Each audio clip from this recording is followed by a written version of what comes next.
Por favor.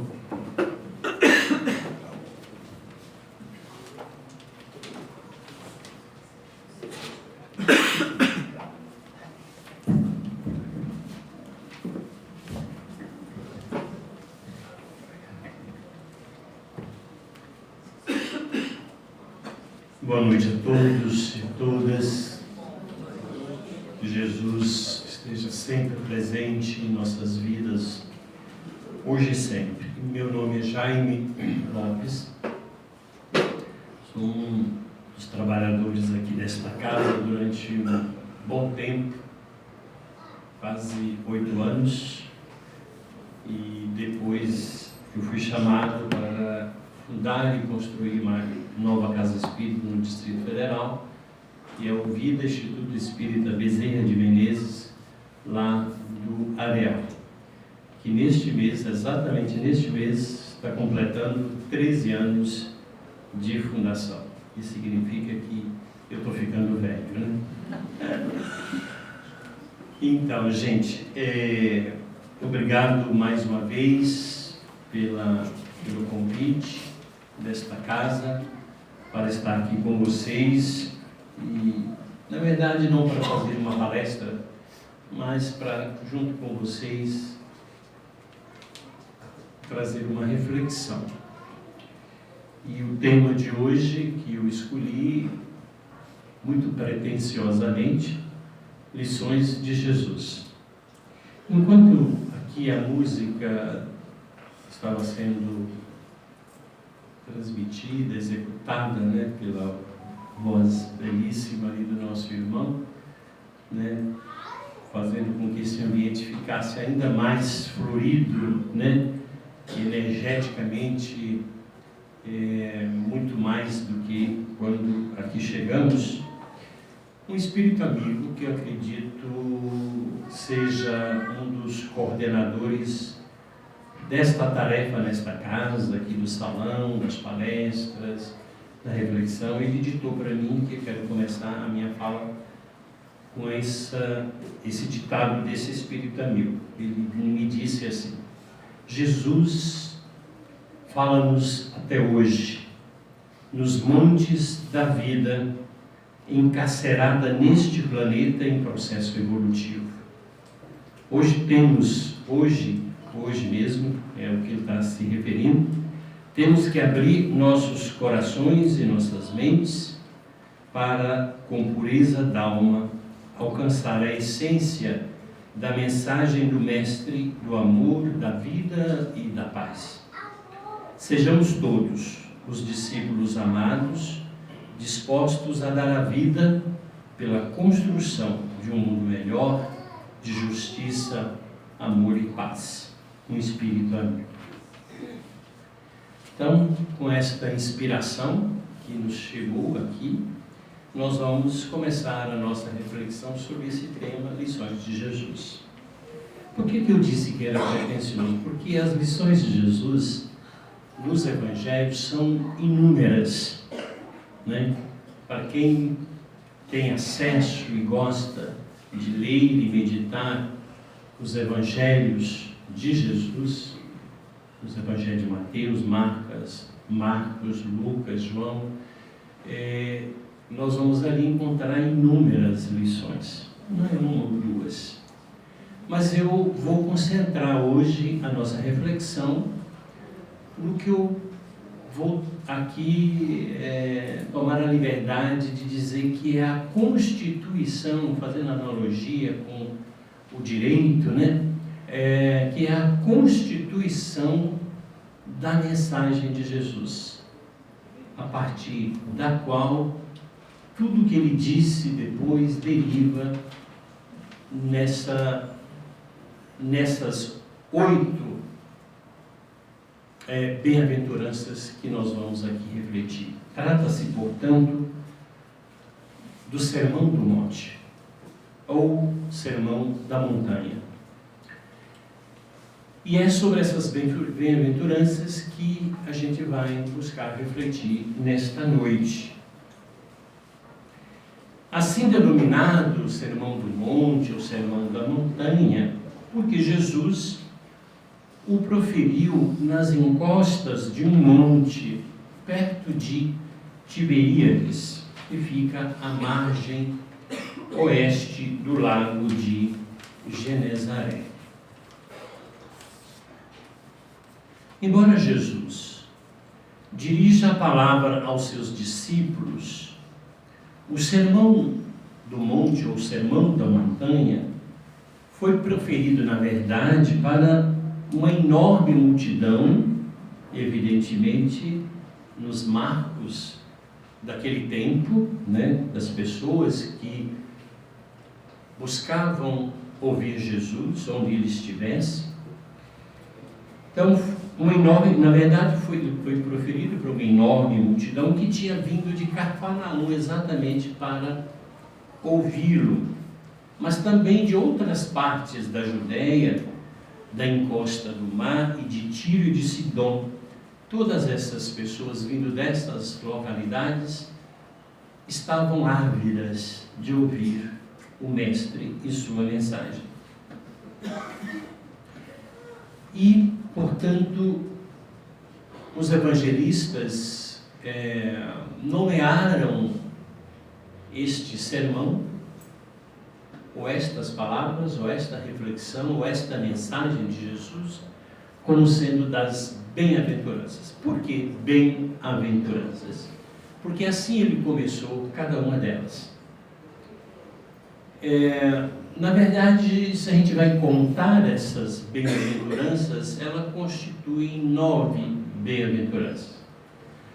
Mas 8, a nona é como se fosse um resumo de todas as anteriores. Mas, portanto, são, na verdade, 8 bem-aventuranças, onde elas estão melhor explicitadas. Também está em Lucas, um pouco em Marcos, mas também essas bem-aventuranças estão melhores explicitadas no Evangelho de Mateus, no capítulo 5, versículos de 1 a 12. E se estende até o 26 também, porque aí Jesus vai desdobrando os ensinamentos em torno dessas bem-aventuranças. Então vamos à primeira delas, né?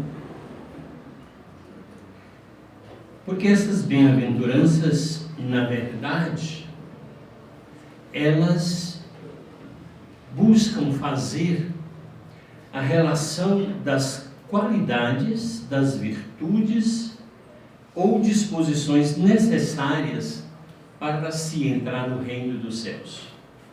Eu não vou aqui entrar dentro do conceito de reino dos céus, porque seria um tema para uma outra palestra, até mais do que isso. Compreender bem o que Jesus quis dizer com o reino dos céus é muito importante. Mas então, essas bem-aventuranças querem esclarecer-nos acerca do que significam para aqueles que se dispõem a buscar o reino dos céus, ou o reino de Deus. E quem as exercita,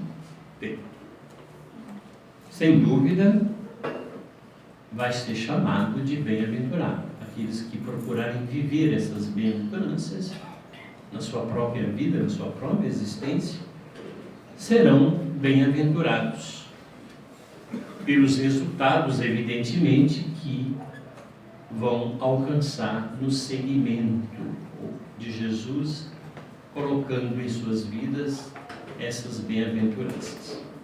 Vamos então à primeira delas. Jesus disse assim: bem-aventurados são os pobres de espírito. O que vai significar pobre de espírito, né? Se fala muito dessa pobreza de espírito. Há quem faz isso numa referência às questões materiais, colocando assim no sentido de que aqueles que são pobres materialmente são, portanto, bem-aventurados por conta disso, porque talvez estejam em melhores condições de acatar essa mensagem de Jesus. Mas na verdade não foi isso que Jesus quis dizer. Pobres de espíritos, no sentido do que o Cristo quis nos dizer, quer significar quando nós buscamos a espiritualidade, quando nós a desejamos e quando nós a pedimos. Quando a gente se coloca nessa dinâmica de desejar, de pedir maior espiritualidade em nossa vida, isso só quem faz, quem tem um espírito que Jesus chamou de pobre de espírito, no sentido de estar aberto a aprender, ao exercício, por exemplo, da humildade. Não se pode falar de pobre de espírito sem nos aludirmos ao exercício da humildade. E a humildade exatamente nos coloca nessa dimensão de buscar a espiritualidade maior.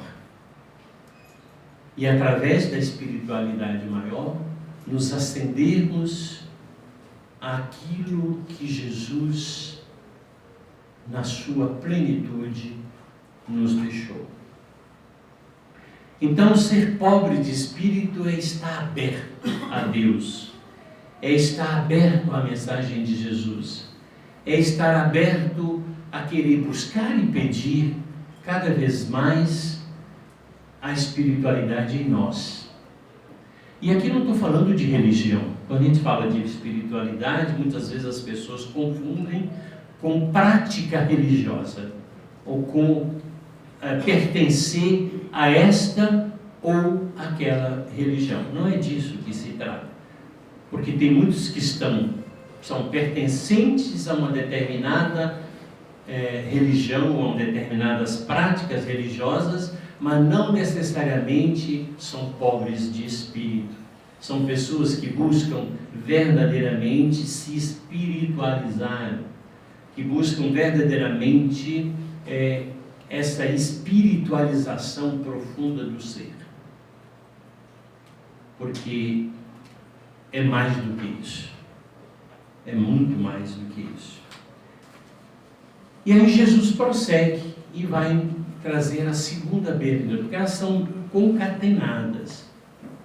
Uma é na sequência da outra. Então, a segunda bem-aventurança que Jesus nos apresentou, ele disse assim: bem-aventurados os que choram.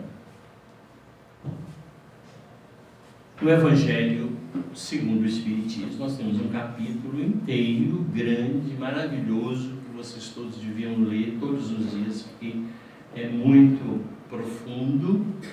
Bem-aventurados, no Evangelho é um capítulo que fala bem-aventurados os aflitos.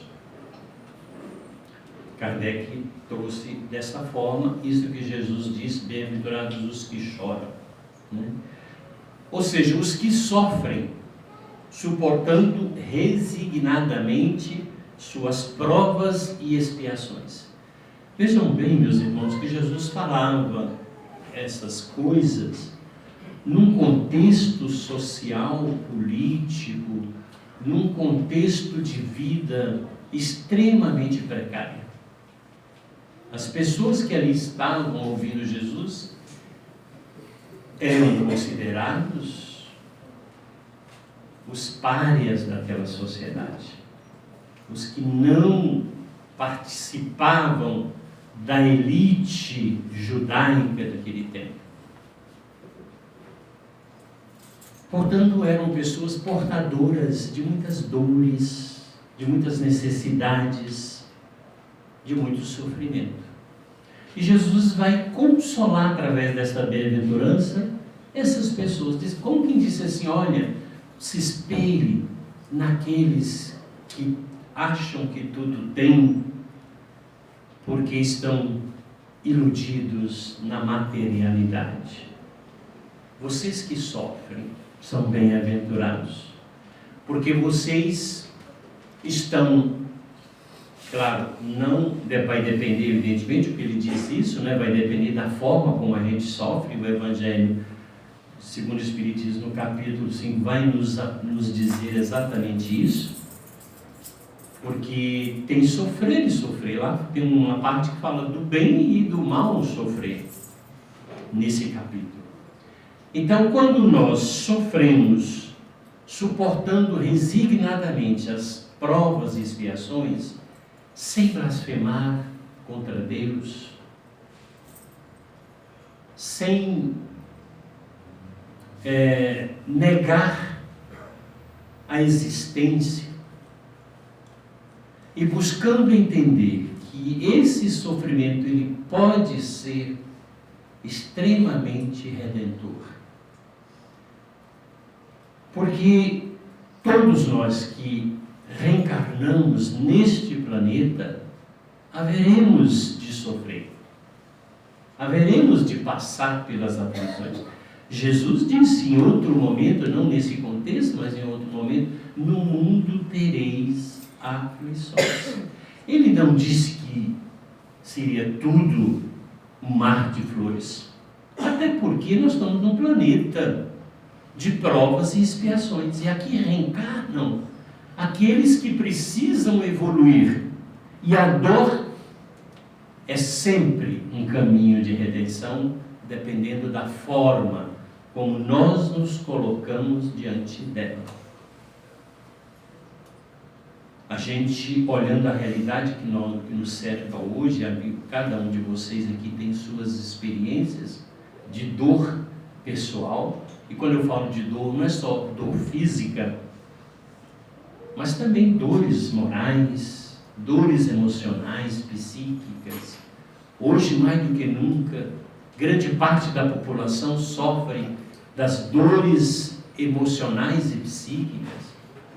Ansiedade, depressão, bipolaridade, esquizofrenia, pânico, e assim é enorme a classificação das doenças emocionais e psíquicas, que também faz o nosso espírito sentir dor, além das dores físicas, das doenças que nos chegam.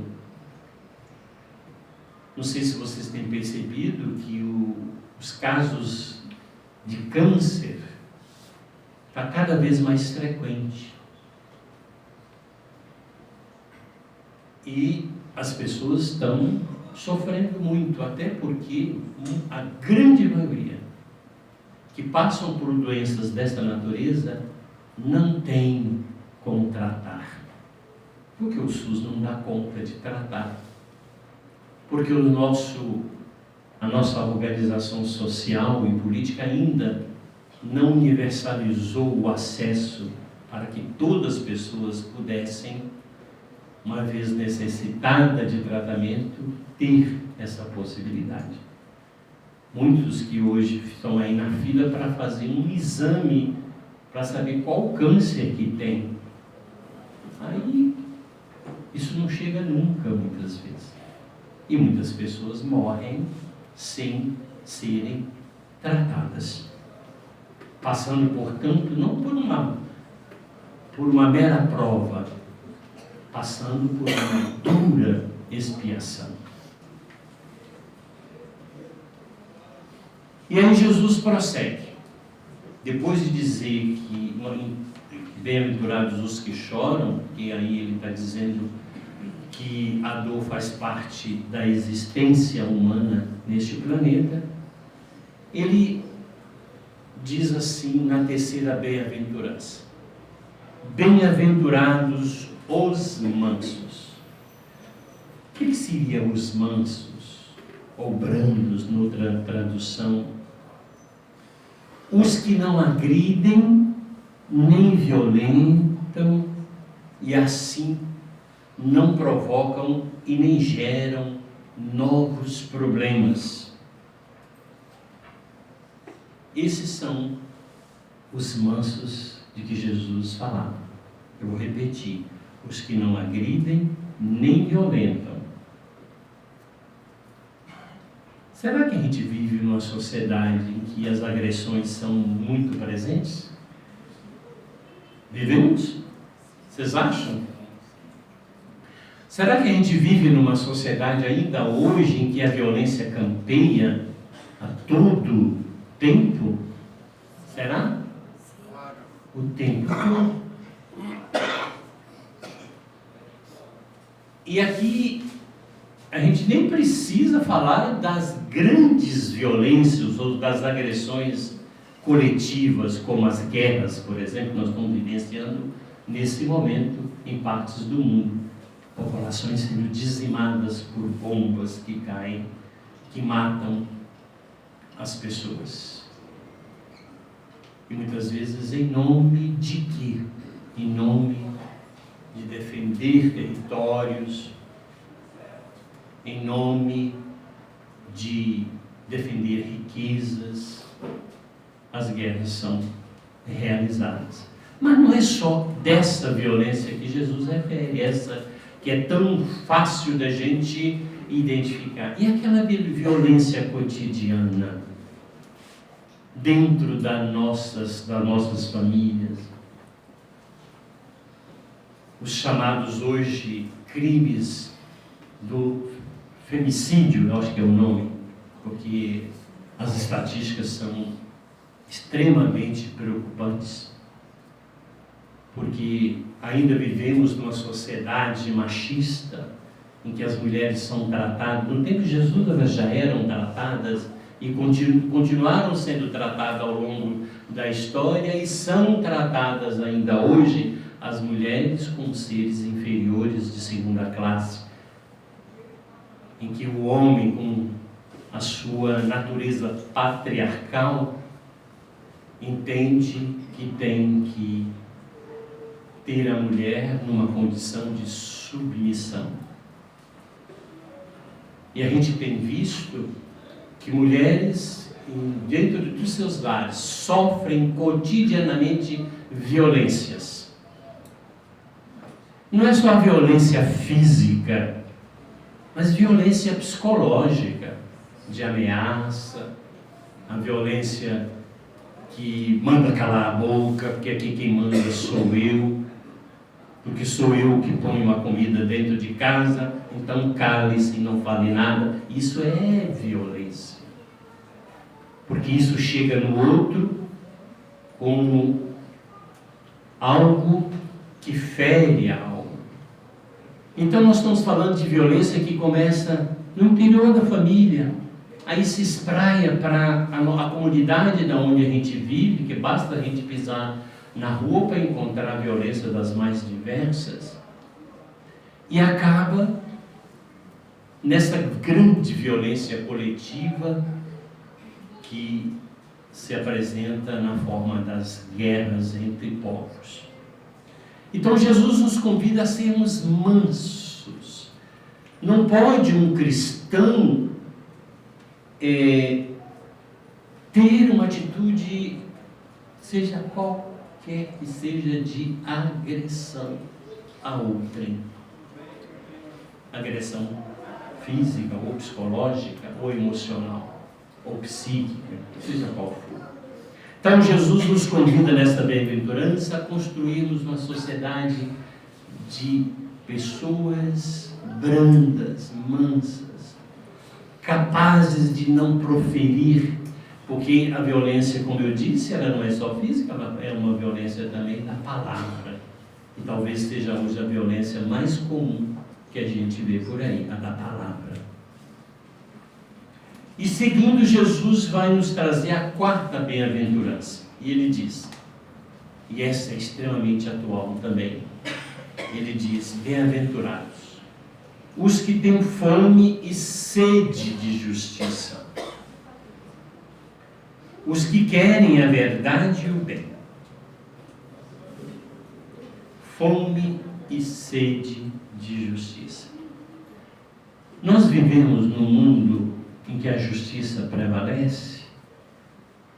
Estou perguntando a vocês. Não, né, gente?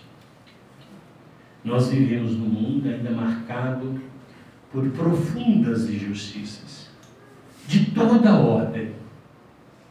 E Jesus usa aqui uma expressão que a gente muitas vezes não reflete profundamente. Ele diz: os que têm fome e sede de justiça, ou seja, aqueles que não se calam, aqueles aonde uma injustiça é perpetrada, ele se indigna, ele diz: isso não está certo, isso tem que mudar.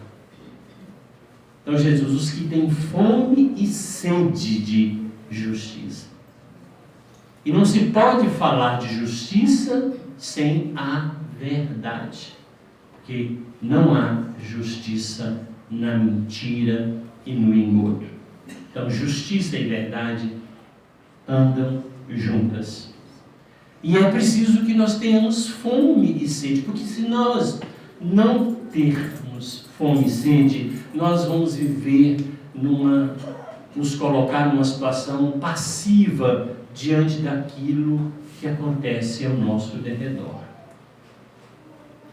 Gente, em qualquer lugar que a gente vá hoje, a gente vai encontrar.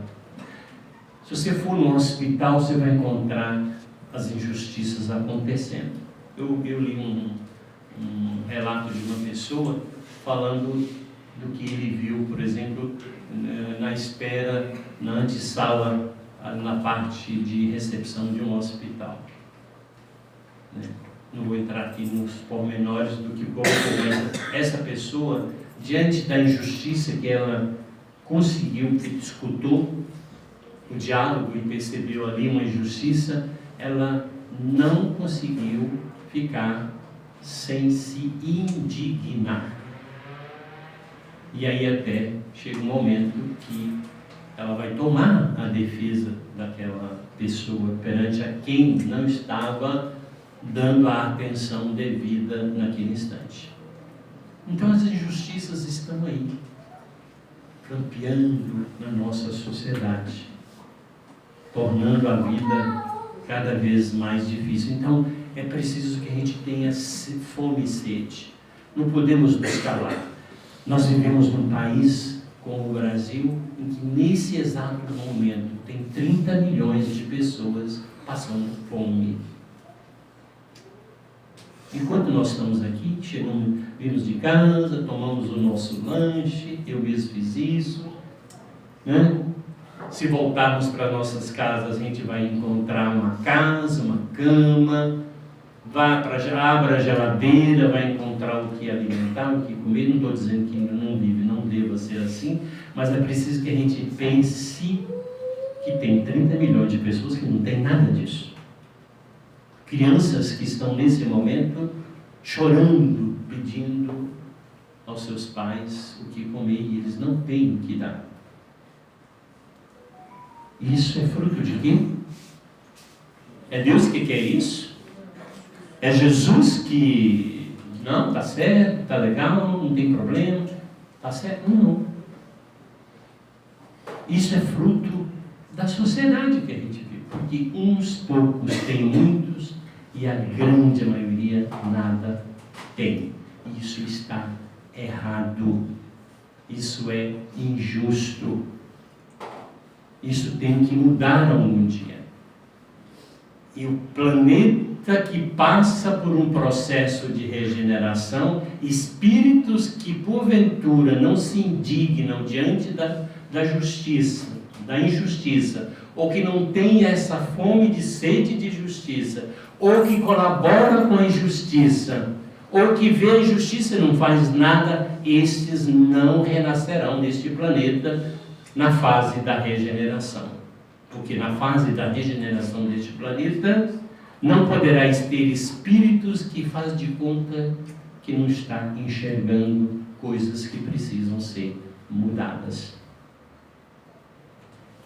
A gente tem que perguntar, será que eu sou um candidato para o mundo de regeneração? Ou eu vou ser excluído desse mundo da regeneração por minhas próprias escolhas? E aí Jesus prossegue e chega à quinta bem-aventurança. Bem-aventurados os que são misericordiosos. Também tem um capítulo do Evangelho com esse título. Bem-aventurados os que são misericordiosos. Por quê? Porque estes ou eles alcançarão misericórdia. E a misericórdia, gente, é o complemento da mansidão e da brandura. Porquanto aquele que não for misericordioso não poderá ser brando nem pacífico. Normalmente, quem não é pacífico, quem não é brando, não é uma pessoa que traz no seu DNA a capacidade da misericórdia. E o que significa misericórdia? Um dos aspectos. Consiste no esquecimento e no perdão das ofensas. Porque o ódio e o rancor denotam uma alma sem elevação e sem grandeza espiritual.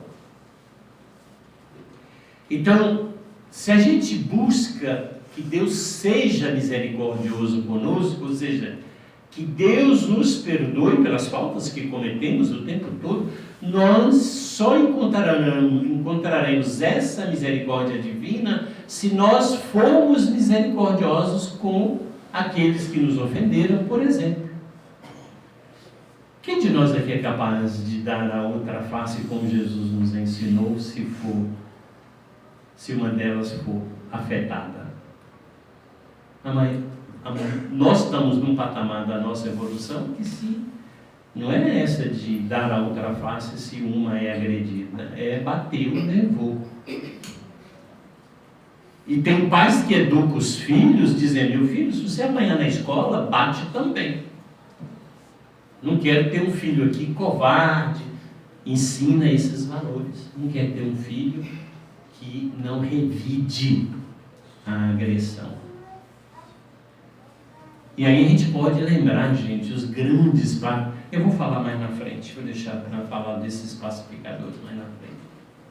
Mas então a misericórdia que Jesus nos conclama aqui, para que possamos exatamente saber e aprender a perdoar. Gente, eu pergunto a vocês, perdoar é fácil? Não é fácil. Jesus não está dizendo que é fácil. Ele está dizendo que nós devemos fazer o exercício do perdão. Ele está dizendo que a gente, nessa fase da nossa evolução, temos que aprender a perdoar. Porque se aqueles que nos ofenderam nós vamos agredir, o que nós agregamos a esta nossa existência? Novos débitos. Novos débitos. Que vai ser acrescidos aos débitos que nós já temos. Que em outras vidas a gente fez e aconteceu nesse campo, né?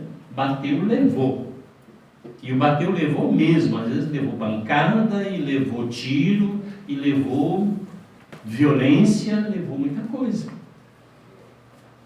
Então nós temos nesse estágio da nossa evolução, a gente tem que aprender a perdoar. Olha só, parece até uma contradição, né? Que Jesus nos chama a nos indignarmos diante da injustiça, mas ele não diz para a gente combater a injustiça com violência, né? Ele diz que a gente tem que fazer com que a justiça prevaleça. Então, bem-aventurados os misericordiosos. E a gente vive numa sociedade também marcada muito nesse aspecto, bateu, levou. Isso está nas redes sociais, no TikTok da vida, não sei aonde, nos Instagram, que hoje a gente só fala disso, né? TikTok, Instagram, não sei mais o que, YouTube. Então, a gente vai encontrar lá esses ensinamentos, né? A gente precisa saber filtrar. Aí a sexta bem-aventurança que Jesus nos traz. Bem-aventurados os limpos de coração. Limpos de coração. os que não têm, olha só, gente, não tem malícia. Ou seja, não carrega a maldade dentro de si. Isso é não ter malícia, é não ter maldade dentro de si. E agem com toda a pureza de alma e sinceridade de propósitos. E assim, agindo, não pactuam com o mal. Limpos, quer dizer, limpos na sensibilidade. Percebe melhor o que é próprio da espiritualidade superior. Se nós não cultivarmos em nós essa pureza da alma, de coração, a gente não consegue nos sintonizarmos com a espiritualidade superior. Não consegue. Porque a nossa sensibilidade não é essa sensibilidade que permite pureza, ou que brota da pureza. E os espíritos superiores, eles são limpos de alma. Eles já alcançaram um patamar em que eles são só pureza. E nós, se quisermos ouvi-los, intuí-los, saber o que eles têm para nos dizer, nós temos que buscar sermos também pessoas que tenham pureza da alma. A gente consegue isso da noite para o dia? Não. Consegue com esforço, consegue com reflexão, consegue com meditação, consegue entendendo o que nós somos, consegue na medida que a gente identifica em nós a maldade e procura romper com ela. É assim que a gente vai construindo a pureza dentro de nós.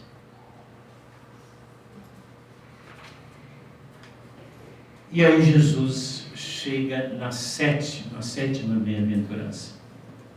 E essa é muito atual. Bem-aventurado os pacificadores.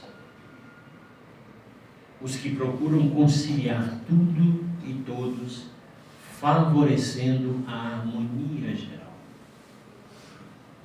O que é que nós vemos hoje na sociedade? Pessoas querendo paz, pacificando. Ou nós estamos vivendo num momento em que o ódio campeia, ódio de grupos, de classe. A que odeia B, que odeia C, e assim vai prosseguindo. Então, se vocês vão de novo fazendo referência às redes sociais, você tem que ser com aquele dedinho assim, né, no TikTok. Começou, tem que ir eliminando. Porque 99% é gente falando mal dos outros, é gente criticando isso e aquilo, é fomentando ódio entre as pessoas. Isso é o que mais tem. A gente vive hoje nessa cultura do ódio, não da paz. São poucos os pacificadores que nós podemos encontrar. E aí eu queria lembrar de alguns deles na nossa história, pelo menos dois eu queria trazer na nossa reflexão. Gandhi, o grande mestre Gandhi, pacificador, que conseguiu fazer com que seu povo se libertasse da dominação dos ingleses sem dar um tiro contra ninguém. E conseguiu fazer isso com seu próprio exemplo. E aí ele criou algo que hoje começa nas redes sociais, a gente começa a ver que é muito importante, a chamada cultura da não violência. Gente, aí sim nós devemos nos colocar. Existem cursos para isso hoje, chamados coaches, né? Da cultura da não violência, da não agressão. de não nos colocarmos sempre nessa atitude de gladiarmos o tempo todo. Gente, muitas vezes a gente não dá conta. Olha, isso perpassa a sociedade inteira. A violência das palavras, das brigas, de posicionamentos, porque tem gente que quer poder o tempo todo. Isso não está só lá na sociedade, nas brigas entre políticos hoje, por exemplo, a gente vê hoje em dia. Também perpassa os ambientes outros, como os ambientes religiosos, as casas espíritas, que deviam ser oceanos de paz, muitas vezes é oceanos de conflito e de guerra. Porque as pessoas estão aí o tempo todo, brigando por nada. Às vezes brigando porque quer ser o presidente da casa, porque quer ser o diretor do não sei o que. Gente, isso tudo, ó. A gente devia se colocar nessa perspectiva de se colocar como serviço, na atitude de servir. Eu acho que casas espíritas e ambientes religiosos não deveria ter pessoas que não sejam pacificadoras. Então tem gente que gosta de uma disputazinha, né? Assim, fica infeliz se não tem com quem brigar. É preciso brigar com alguém. Nem que seja por nada, mas eu quero brigar com alguém. E isso vai criando ambientes muito ruins no exercício da nossa convivência. Jesus diz: bem-aventurados os pacificadores. Eu citei o Gandhi, mas podemos citar também Martin Luther King nos Estados Unidos. Esse grande homem que promoveu a luta contra a discriminação racial que ainda hoje persiste nos Estados Unidos e aqui no Brasil, também no mundo em várias partes. E ele faz a luta do seu povo negro nos Estados Unidos com a política da não violência. Política da não violência. Bem-aventurados os pacificadores. Como é tão atual ouvir isso de Jesus?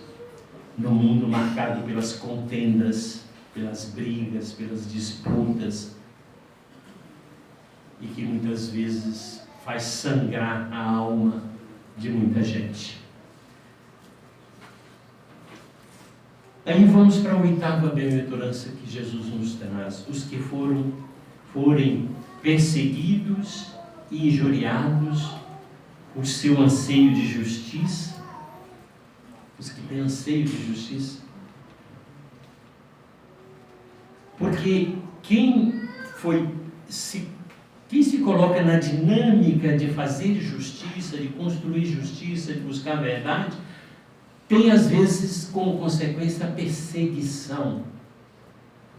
Jesus foi um exemplo de uma pessoa que foi perseguida por conta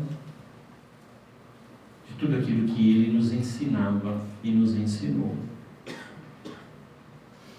Hoje aqui, na leitura do Evangelho, falou-se, por exemplo, da perseguição aos cristãos primeiros, né?